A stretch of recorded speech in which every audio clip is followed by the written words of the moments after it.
بسم اللہ الرحمن الرحیم۔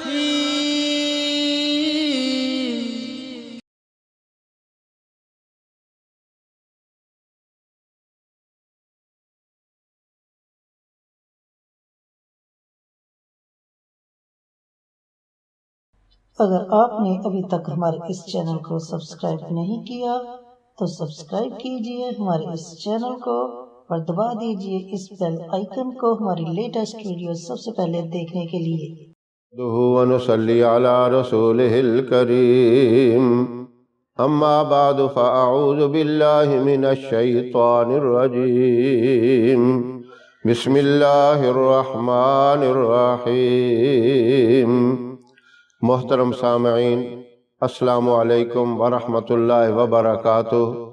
میں قاری محمد الیاس آزاد ہزاروی شاذلی اپنے چینل سے آپ کے ساتھ مخاطب ہوں اور خوش آمدید کہتا ہوں۔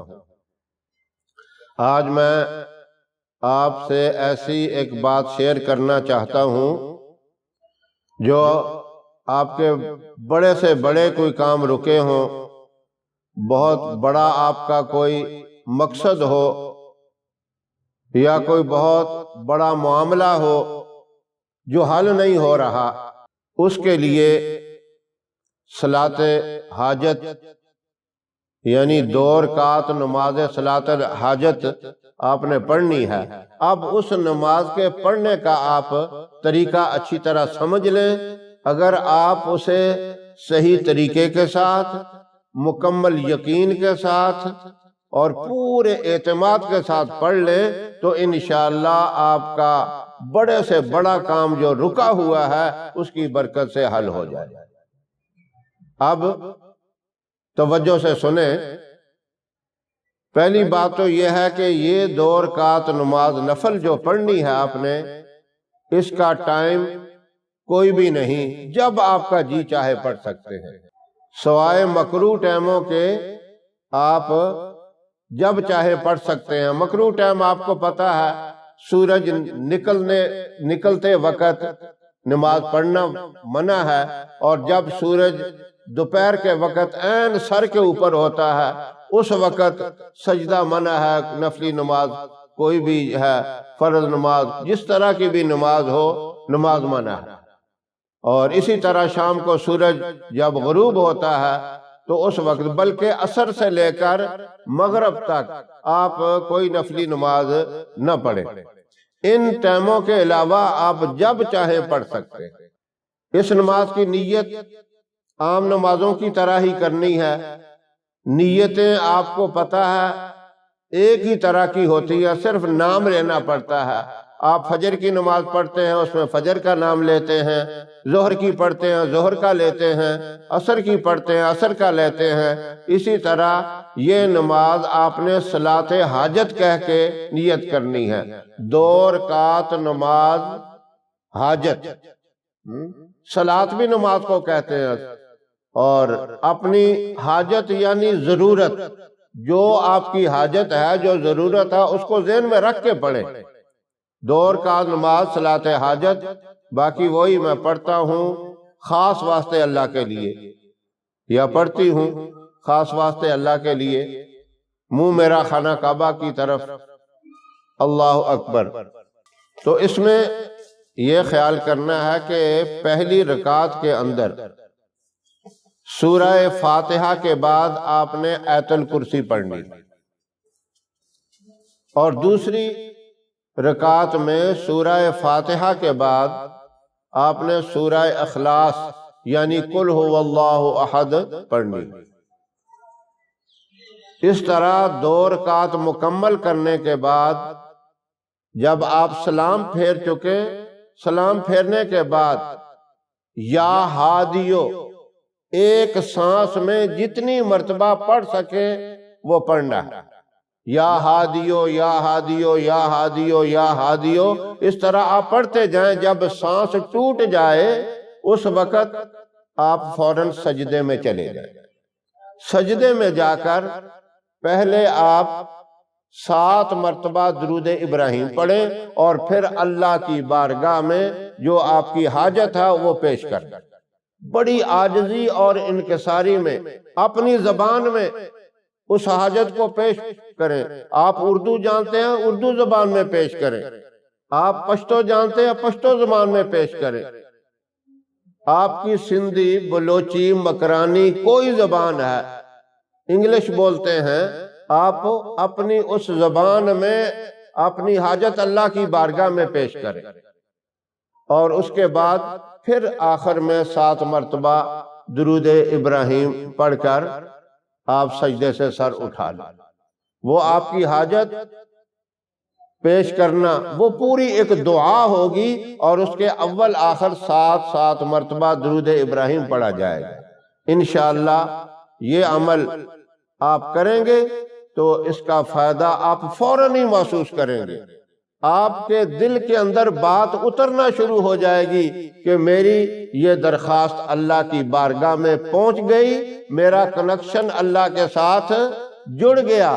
11 دن تک آپ یہ عمل کریں، انشاءاللہ 11 دن کے اندر اندر آپ کا معاملہ ضرور حل ہو جائے گا۔ اگر پہلی مرتبہ نہیں ہوتا تو پھر آپ اس عمل کو چھوڑیں نہیں، دوسری دفعہ کریں، انشاءاللہ دوسرے مرحلے میں آپ کا معاملہ اللہ حل کر دیں گے۔ بالفرض دوسرے مرحلے میں بھی نہیں ہوتا تو پھر تیسرے مرحلے کے اندر تو لازمی اللہ پاک آپ کا معاملہ حل کر دیں گے۔ اگر نہیں ہوتا تو اس سے بہتر اللہ کوئی اور معاملہ آپ کا کوئی کام بنا دیں گے، کوئی اور بہتر معاملہ حل کر دیں۔ تو ٹائم میں نے پہلے بھی بتایا کہ نفلی نمازوں کا کوئی ٹائم نہیں ہوتا، آپ جب چاہیں مکروہ اوقات کے علاوہ اس نماز کو پڑھ سکتے ہیں۔ اکثر لوگ دن میں تو فارغ نہیں ہوتے، اپنے کاموں پر، ڈیوٹی پر جاتے ہیں، رات کو اس کو پڑھ لیں، تہجد کے ٹائم اس کو پڑھ لیں، جب چاہیں، جب آپ کو ٹائم ملے اسے پڑھیں۔ انشاءاللہ آپ کا کوئی بڑے سے بڑا معاملہ ہو، یا کوئی کام رکا ہوا ہو، یا بڑی سے بڑی پریشانی ہو، اس کی برکت سے اللہ ضرور کر دیں گے۔ کئی لوگ کہتے ہیں ہمیں جاب نہیں ملتی، اس کے لیے یہ کریں۔ کئی کہتے ہیں باہر کے لیے ہم نے اپلائی کیا ہوا ہے، ہمارا کام نہیں بنتا، کام بنتے بنتے رک جاتا ہے۔ کئی اولاد کے بارے میں پریشان ہوتے ہیں۔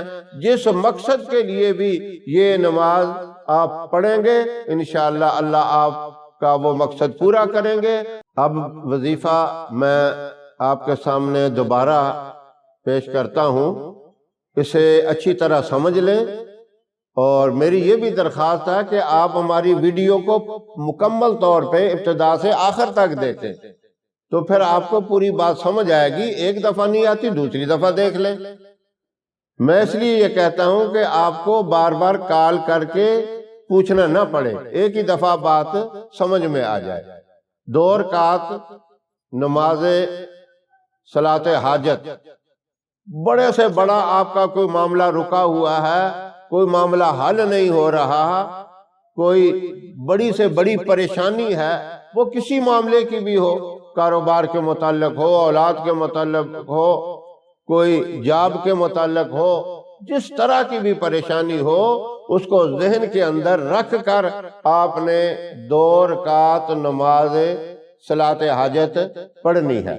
اور اس کے پڑھنے کا طریقہ یہ ہے کہ پہلی رکعت کے اندر سورہ فاتحہ کے بعد 1 مرتبہ آیت الکرسی آپ نے پڑھنی، اور دوسری رکعت کے اندر سورہ فاتحہ کے بعد 1 مرتبہ سورہ اخلاص یعنی قل هو اللہ احد آپ نے پڑھنی، اور سلام پھیرنے کے بعد ایک ہی سانس میں یا ہادیو آپ نے پڑھنا ہے، جب تک سانس ٹوٹ نہیں جاتا اس کو پڑھتے جانا ہے، اور اس کے بعد فوراً آپ نے سجدے میں چلے جانا ہے۔ سجدے میں جا کر پہلے 7 مرتبہ درود ابراہیم پڑھیں، اور اس کے بعد اپنی حاجت اللہ کی بارگاہ میں پیش کر دیں۔ وہ جس قسم کی بھی حاجت ہے، جو بھی معاملہ ہے، اسے اللہ کی بارگاہ میں پیش کریں بڑی عاجزی اور انکساری کے ساتھ، اور اس کے بعد 7 مرتبہ آخر میں درود شریف پڑھیں۔ آپ سجدے سے سر اٹھا لیں، آپ کی دعا سجدے کی حالت میں پیش ہو گئی، انشاءاللہ اللہ اپنی رحمت سے آپ کا وہ معاملہ حل کر دیں گے۔ میں پہلے یہ بات بتا چکا ہوں کہ اسے 11 دن آپ نے کرنا ہے، آپ کا 11 دن میں کام ہو جائے تو الحمدللہ، پھر کرنے کی ضرورت نہیں۔ اگر نہیں ہوتا تو دوبارہ 11 دن کریں، انشاءاللہ دوسرے مرحلے میں ہو جائے گا۔ اگر اس میں بھی کسی وجہ سے نہیں ہوا تو تیسرے مرحلے کے اندر ضرور آپ کا کام ہو جائے گا۔ اگر وہ کام نہیں ہوتا، اللہ اس سے اچھا اور کوئی کام دے دے۔ انشاءاللہ یہ آپ عمل کریں گے تو اللہ آپ کو 100% کامیابی عطا فرمائیں گے۔ ہماری ویڈیو آپ کو پسند آئے اسے لائک کریں، شیئر کریں، ہمارے چینل کو سبسکرائب کریں اور ہمارے فیس بک پیج کو بھی لائک کریں۔ اللہ آپ کا حامی و ناصر رہے۔ انشاءاللہ پھر کسی نئے نسخے یا وظیفے کے ساتھ آپ کی خدمت میں حاضر ہوں گے۔ السلام علیکم ورحمۃ اللہ وبرکاتہ۔